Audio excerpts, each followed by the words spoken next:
know how to say this. We don't really know why ice is slippery. So what's complicated is which mechanism dominates under which condition, such as temperature, pressure, or speed. But it's not really a mystery. It's more situational.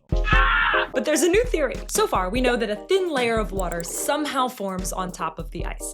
Yeah, it's from surface pre-melting, frictional heating, and pressure effects, so multiple things. In nuclear engineering, you see things with overlapping mechanisms like that all the time, like all the probability factors govern neutron transport in a reactor. But scientists have been debating what creates that layer for 2 centuries. Okay, just like it's debated what really limits fusion reactor performance, but plasma physics is far from unknown. Ice is just a bunch of water molecules neatly bonded together into hexagons, making a very rigid solid. Yes, bulk ice. Surfaces less so.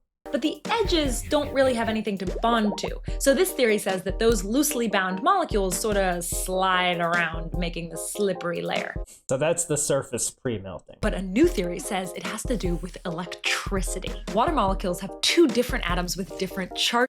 Water is polar, though the overall bulk electrostatic effect is relatively small and really situational. And your boot or your tire also has a charge. So this new theory... Yes, though this is a bit like saying neutrons in a fission reaction carry about electrons in the outermost shells. And while it doesn't do nothing, it is nowhere close to the main driver in how fission works. Suggests that those water molecules are getting pulled out of their neat little structure by the charge in your shoe as you move. Yeah, but it's just compared to the pre-melt, it's going to be less significant. Not sure about it being the reason you slip. Creating a messy, slippery layer. Figuring this out is important because it could help us design things that are grippier and safer.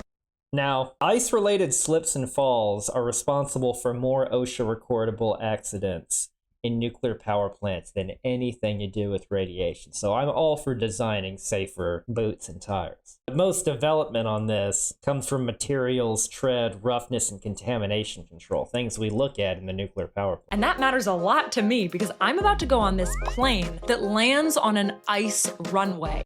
Nice. And those work because engineers control loads, tires, and safety margin, just like you do in nuclear power.